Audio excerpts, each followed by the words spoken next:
Sirisha SI Prabhakar Reddy case రోజుకో మలుపు తిరుగుతోంది. పోస్ట్ మార్టం రిపోర్ట్ పోలీసు దర్యాప్తు మొత్తాన్ని ప్రశ్నిస్తోంది. సీసీ కెమెరాలు పనిచేయడం లేదనే వాదన అనేక అనుమానాలకు తావిస్తోంది. ఒకేసారి అన్ని కెమెరాలు పనిచేయకుండా పోతాయా? శిరీషది ఆత్మహత్య లేక ఆత్మహత్యగా చిత్రీకరించారా? ఆర్జీ స్టూడియో చుట్టూ ఆ రోజు ఏం జరిగింది?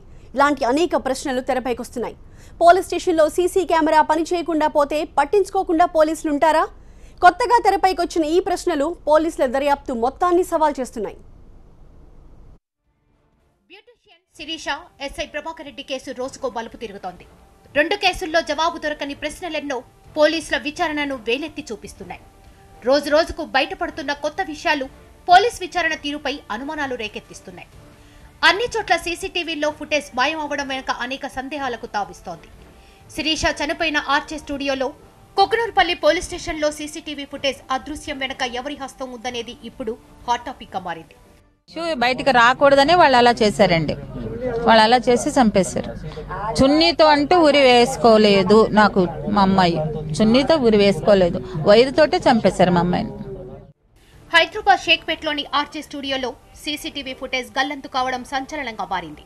ఆర్జే స్టూడియో బయట లోపల సీసీ కెమెరాలున్నాయి. కానీ శిరీష చనిపోయిన రోజు అంటే జూన్ 12న అవి పనిచేయకపోవడం వెనక మర్మం ఏంటి? ఇక స్టూడియో చుట్టూ సీసీ కెమెరాలున్నా వాటిలో ఎక్కడా శిరీష, రాజు, శ్రావణ్ల విజువల్స్ ఎందుకు రికార్డ్ కాలేదనేది అంతు చిక్కడం లేదు. ఆర్జే ఫోటో స్టూడియోలో సీసీ కెమెరా పనిచేయడం లేదన్నారు పోలీసులు.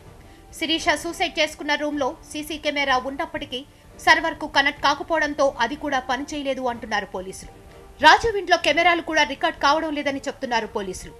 ఇన్ని చోట్ల ఒకేసారి సీసీ కెమెరాలు పనిచేయకపోవడం అనేక అనుమానాలను రేకెత్తిస్తోంది. అమ్మాయి అంటే ఊరేసుకుంటాకంటూ సూచనలు ఫ్యాన్ రెక్క వంగాలి, ఫ్యాన్ వంగాలి. మా అమ్మాయి బరువు ఎంత ఉందో చెప్పండి మీరు. మా అమ్మాయి బరువు ఎంత ఉంటుంది? ఇప్పుడు మీకు 80 కేజీలు ఉంటుంది. 80 కేజీలు ఫ్యాన్ ఆగుతుందండి? అది పోని వేసినట్టే ఉంది, కానీ ఏమీ దానికి ఏమీ లేదు. ఆ ముడి కూడా జారు ముడిలో ఉంది, అది బిగిసిన ముడి కూడా లేదు. అటు కుకునూరుపల్లి పిఎస్ లో పోలీస్ క్వార్టర్స్ లోనూ సీసీ కెమెరాలున్నాయి. కానీ అదేం విచిత్రమో కానీ ఆ కెమెరాల్లో జూన్ 3 వరకే విజువల్స్ రికార్డ్ అయ్యాయి.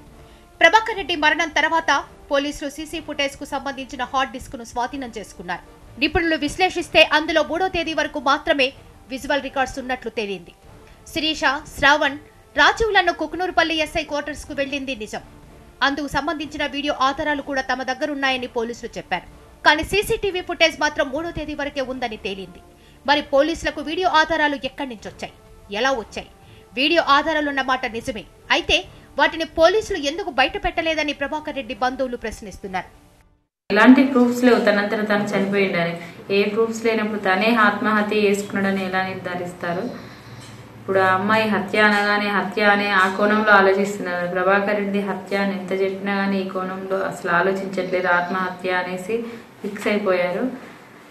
తన డ్యూటీ పరంగా ఎప్పుడు నిజాయితీగా ఉండేవారు. సీఎంకి కూడా లెటర్ రాశాడు. తను ఆ లెటర్స్ని చూస్తేనే తన నిజాయితీ ఏంటో తెలుస్తుంది. అంత మాత్రాన ఏదో అమ్మాయి వచ్చిపోయింది దానికే భయపడి చనిపోయేంత పిరికితనం అయితే డిపార్ట్మెంట్లో ఉండదు అని నేను అనుకుంటున్నా. అంత పిరికివాడు కూడా కాదు. ఆర్జే స్టూడియో లోపల బయట సీసీ కెమెరాలున్నాయి, కానీ అవి ఆ రోజే ఎందుకు పనిచేయలేదు? టెక్నికల్ లోపాలే కారణమా, లేక సీసీ కెమెరాలు పనిచేయకపోవడం ఓ పన్నాగమా, లేదంటే రికార్డ్ అయిన దృశ్యాలను ప్రీ ప్లాన్డ్ గా డిలీట్ చేశారా అనే అనుమానాలు వ్యక్తమవుతున్నాయి. కొకనూరుపల్లి పిఎస్ లోని హార్డ్ డిస్క్ ను ఐటీ నిపుణులతో చెక్ చేయించారని తెలుస్తోంది. అయితే సీసీటీవీలో రికార్డింగ్ లో జూన్ 12 ఘటనకు సంబంధించిన దృశ్యాలు ఉన్నాయా లేదా పోలీస్ అధికారులు బయటకు చెప్పడం లేదు. శిరీష కేసులో లేటెస్ట్ గా వెలుగులోకి వచ్చిన ఎఫ్ఎస్ఎల్ రిపోర్ట్ కేసు స్వరూపాన్ని మార్చేసింది. శిరీషది ఆత్మహత్య? ఎస్ఐ ప్రభాకర్ రెడ్డికి అసలు ఏమైంది? తేజస్విని ఏమని ఫిర్యాదు చేసింది? ఆ ఫిర్యాదుకు శిరీష కేసుకి సంబంధం ఏంటి? ఎస్ఐ ప్రభాకర్ రెడ్డి కేసులో ఏసీపీ గిరిధర్ పాత్ర ఏంటి? ఎస్ఐ కేసుని ముందే ఎందుకు డిసైడ్ చేసేశారు? శిరీష, ఎస్ఐ ప్రభాకర్ రెడ్డి బంధువులు మొదటి నుంచి వ్యక్తం చేస్తున్న డౌట్లు కరెక్టా? ఇలాంటి అనేక ప్రశ్నలు ఇంకా వెంటాడుతూనే ఉన్నాయి. శిరీషపై అత్యాచారం జరిగిందా లేదా అనేది ఫోరెన్సిక్ పరీక్షలో తేలుతుందని పోలీసులు మొదటి నుంచి చెప్తున్నారు. ఇప్పుడు ఫోరెన్సిక్ నివేదిక వచ్చేసింది. శిరీషపై అత్యాచారం జరగలేదని ఆ నివేదికలో తేలిపోయింది. దీంతో లైంగిక దాడి కూడా జరగలేదన్న ఎఫ్ఎస్ఎల్ రిపోర్ట్తో కేసు స్వరూపంపైనే అనుమానాలు మొదలవుతున్నాయి. శిరీషపై ఎస్ఐ ప్రభాకర్ రెడ్డి లైంగిక దాడికి ప్రయత్నించాడని, దర్యాప్తులో తన పేరు బయటికొస్తుందనే ఆందోళనతో ఆత్మహత్య చేసుకున్నాడన్న పోలీసుల వాదన మరోసారి ప్రశ్నార్థకంగా మారింది. ఎస్ఐ ప్రభాకర్ రెడ్డిది ఆత్మహత్య కాదన్న అనుమానాలకు బలం చేకూరుతుందా? ప్రభాకర్ రెడ్డి హత్య వెనుకున్న కారణాలు తన సూసైడ్ చేసుకున్నాడని చెప్తున్నారు. కానీ ఆ పరిస్థితి చైర్, బుల్లెట్ ఇవన్నీ కూడా సూసైడ్ చేసుకున్నట్టు లేవు. తను అంత దగ్గర నుంచి చేసుకున్నాం, తను కనీసం కింద పడిపోవాలి కానీ పడిపోలేదు. అలాగే తన సీసీటీవీ ఫుటేజెస్ ఉంటాయి తన క్యాబిన్లో. పిఎస్ నుంచి క్వార్టర్స్కి వచ్చేంత వరకు సీసీ ఫుటేజెస్తో రికార్డ్ అయి ఉంటుంది. ఆ సీసీ ఫుటేజెస్ను కూడా బయట పెట్టట్లేదు. శిరీష ఒంటిపై గాయాలతో పాటు ఆమె దుస్తులపై మరకలున్నాయని పోలీస్ రిపోర్టులో పేర్కొన్నారు. కానీ ఎఫ్ఎస్ఎల్ నిపుణుల కథనం ప్రకారం శిరీషపై లైంగిక దాడికి సంబంధించి ఎలాంటి ఆధారాలు లభించలేదు. శిరీష దుస్తులపై స్పెర్మోటోజో కనిపించలేదని ప్రాథమిక నివేదికలో పేర్కొన్నారు. అయితే శిరీషపై అత్యాచారం జరగకపోతే ఎస్ఐ ప్రభాకర్ రెడ్డి ఎందుకు ఆత్మహత్య చేసుకున్నారనే అనుమానాలు వ్యక్తమవుతున్నాయి. పోలీసులు మాత్రం ఎఫ్ఎస్ఎల్ రిపోర్ట్ ఇంకా తమ చేతికి అందలేదంటున్నారు. నివేదిక అందాక దర్యాప్తులో మరింత పురోగతి ఉంటుందన్నారు పోలీస్ అధికారులు. శిరీషపై లైంగిక దాడి జరగలేదని ఎఫ్ఎస్ఎల్ రిపోర్ట్ స్పష్టం చేస్తుంది. ప్రభాకర్ రెడ్డి శిరీషపై లైంగిక దాడికి యత్నించాడని పోలీసులు పదే పదే చెప్పారు. మరిప్పుడు ఎఫ్ఎస్ఎల్ రిపోర్ట్ కరెక్టా? పోలీసుల దర్యాప్తు తప్పుల తడకా అనే ప్రశ్న తెరపైకొచ్చింది. మరోవైపు ఉన్నతాధికారుల వేధింపులే ప్రభాకర్ రెడ్డిని బలి తీసుకున్నాయని ఆది నుంచి ఆయన బంధువులు ఆరోపిస్తూనే ఉన్నారు. ప్రభాకర్ రెడ్డి హత్య అని ఎంత చెప్పినా కానీ ఈ కోణంలో అసలు ఆలోచించట్లేదు. ఆత్మహత్య అనేసి ఫిక్స్ అయిపోయారు. తన డ్యూటీ పరంగా ఎప్పుడు నిజాయితీగా ఉండేవారు. సీఎంకి కూడా లెటర్ రాశాడు. తను ఆ లెటర్స్ని చూస్తేనే తన నిజాయితీ ఏంటో తెలుస్తుంది. అంత మాత్రాన ఏదో అమ్మాయి వచ్చిపోయింది దానికే భయపడి చనిపోయేంత పిరికితనం అయితే డిపార్ట్మెంట్లో ఉండదు అని నేను అనుకుంటున్నా. అంత పిరికివాడు కూడా కాదు. ప్రభాకర్ రెడ్డిపై ఎలాంటి వేధింపులు లేవని విచారణ కమిటీ ఉన్నతాధికారులకు క్లీన్ చిట్ ఇచ్చింది. కానీ ప్రభాకర్ రెడ్డి సోదరుడు భాస్కర్ రెడ్డి ఫిర్యాదుతో కుక్కునూర్పల్లి పిఎస్లో కేసు నమోదైంది.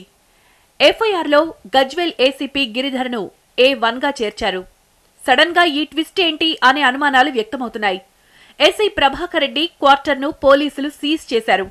అయితే సీన్ ఆఫ్ అఫెన్స్ డిస్టర్బ్ అవుతుందనే తాము లోపలికి వెళ్లలేదన్న విచారణ అధికారుల వాదనను ఎస్ఐ బంధువులు కొట్టి పారేస్తున్నారు. ఎస్ఐ ప్రభాకర్ రెడ్డి కేసులో ఆయన ఫోన్ డేటా కీలకంగా మారింది. శిరీష, రాజీవ్, శ్రవణ్ కుక్కునూర్పల్లి నుంచి బయలుదేరాక వాళ్లకి చాలాసార్లు ఎస్ఐ కాల్ చేసినట్టు చెప్పారు పోలీసులు. అంతేకాదు బంజారాహిల్స్ ఎస్ఐ హరీందర్ కూడా ప్రభాకర్ రెడ్డి మొబైల్ నుంచి కాల్స్ వచ్చాయన్నారు. అలాగే ఏసీపీ గిరిధర్ కూడా ప్రభాకర్ రెడ్డి ఫోన్ చేశారనే ఆరోపణలు వ్యక్తమయ్యాయి. తన పర్సనల్ ఫోన్ నుంచి చేసే కాల్స్ అన్నింటినీ ఎస్ఐ ప్రభాకర్ విధిగా రికార్డ్ చేసేవాడని తెలుస్తోంది. అంత కీలకమైన ఆయన సెల్ ఫోన్ ఏమైందని ప్రశ్నలొస్తున్నాయి. ఎస్ఐ ప్రభాకర్ ఫోన్ను ఎవరు మాయం చేశారు అన్నది కీలకంగా మారింది. రాను రాను శిరీష, ప్రభాకర్ రెడ్డి కేసు పోలీసుల ప్రతిష్టకే సవాల్గా మారుతోంది.